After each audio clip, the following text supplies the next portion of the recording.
کہ ایک دفعہ یہ خبر اپنا زور ضرور دکھا. میرے سینے پر چلتا تھا.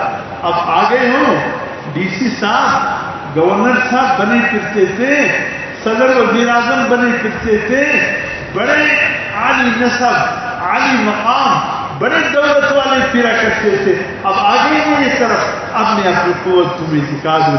حضور فرما جب حضرت رقیہ کو قبر میں، حضرت زینب کو قبر میں رکھا گیا، حضور کی عبد الرحمن بن عوف فرماتے حضور کے چہرے کا رنگ متغیر ہوتا جا رہا تھا. پیلا پیلا پیلا.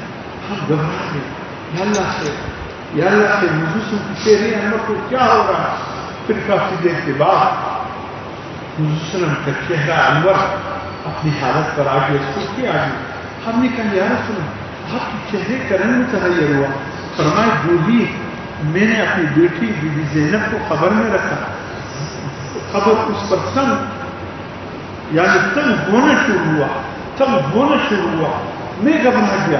میں نے کہا یا اللہ، اگر تیرے حبیب کی بیٹی کے ساتھ ہی معاملہ ہے تو امت کے ساتھ کیا معاملہ ہوگا؟ امت کیا جا رہی ہے، یا اللہ میری امت کے کیا بنے گا؟ جو میری بیٹی کے ساتھ ہی معاملہ ہے، میری امت کے ساتھ کیا بنے گا؟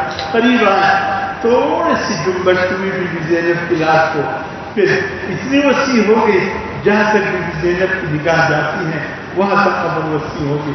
قبر نے مجھ سے کہا اے اللہ کے حبیب، میں نے وہ سزا نہیں دینے جو کفار کو دوں گا، میں نے تو وہ آغوش میں لینے جو ماں اپنے روتے ہوئے بچوں کو اپنی گود میں لے کر یوں دباتی ہے. یہ دبانا محبت کا ہوتا ہے.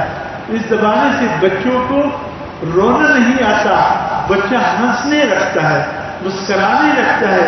یہ محبت کا، اس کو جیسے ماں اپنے بچے کو بغل میں لے کر کے دباتی، یہ وہ دبانا تھا بی بی زینب کے لیے.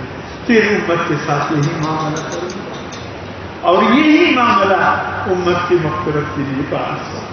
بس میرے محترم دوستو، یہ موت پر حق ہے، تیاری کرنی ہے.